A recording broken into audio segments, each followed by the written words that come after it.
When The Omen hit theaters in 1976, it became one of the most terrifying films of the decade. Its tale of Damien Thorn, the seemingly innocent child destined to bring about the apocalypse, tapped into deep fears rooted in biblical prophecy. But what no one expected was that the production itself would be stalked by tragedy, accident, and chilling coincidence. From lightning striking planes to fatal animal attacks, and a death eerily foreshadowed by the film itself, the so-called Omen curse has become the stuff of legend. Was it a string of misfortunes, or did the film invite something darker into the real world? Before cameras even began rolling, the skies seemed to issue a warning. Star Gregory Peck, on his way to London to begin work on the film, found his plane struck by lightning mid-flight. Passengers described the terrifying moment when the cabin shook violently and flashes lit up the windows. As if echoing the same omen, screenwriter David Seltzer later endured a lightning strike aboard his own flight.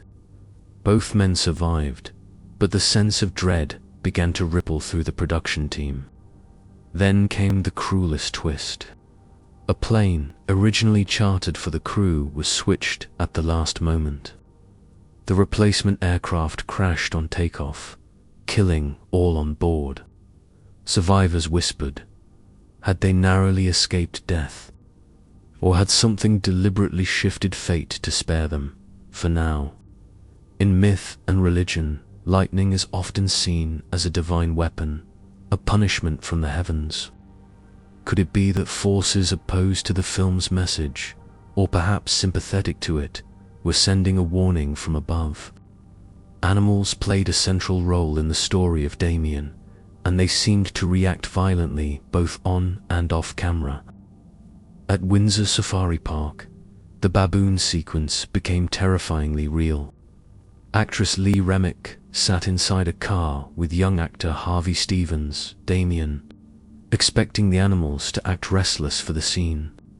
Instead, they launched a frenzied attack on the vehicle, pounding the windows and screeching in apparent fear and rage. Crew members were shaken. The baboon's behavior seemed beyond normal agitation, as if the animals sensed something uncanny about the child they were meant to surround. Tragedy struck again when a lion trainer connected to the film was mauled and killed by a big cat. Though it occurred away from the main production, many saw it as further proof that animals were acting with unnatural hostility around those linked to the omen. Folklore holds that animals are sensitive to unseen energies. Dogs are said to howl at spirits, cats to see what humans cannot. Could the baboons and lions have been reacting to something otherworldly stirred by the film's subject matter? The darkest story tied to the curse belongs to John Richardson, the special effects genius behind The Omen's infamous death scenes.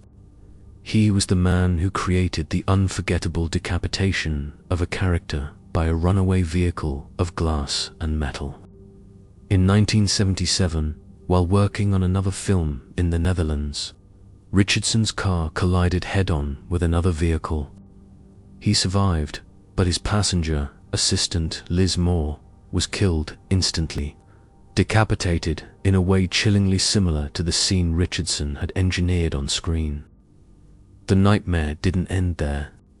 Richardson later claimed that when he stumbled from the wreckage, he saw a road sign nearby that read, "Amen to 66.6 kilometers. Whether a trick of memory, a misreading, or fact, the coincidence was undeniable. The town of Omen linked forever to the number of the beast. This incident is the crown jewel of the curse. Death imitating art, coupled with the symbolic number 666, made skeptics uneasy and believers certain that forces of darkness had their hand in Richardson's fate. The film features Rottweilers as Damien's eerie protectors, and in one sequence they were required to attack a stuntman in protective gear. Trainers assured safety, but when the dogs were unleashed, something went wrong. The animals bit with shocking ferocity, tearing through padding and refusing to release even when commanded. Crew members watched in horror as the stuntman was nearly killed. It was later said that the dogs acted as if possessed, ignoring their years of training. Black dogs in folklore are often associated with demons, death omens, or supernatural guardians. To believers, these Rottweilers weren't just animals, they were vessels of something darker, awakened by the film's subject.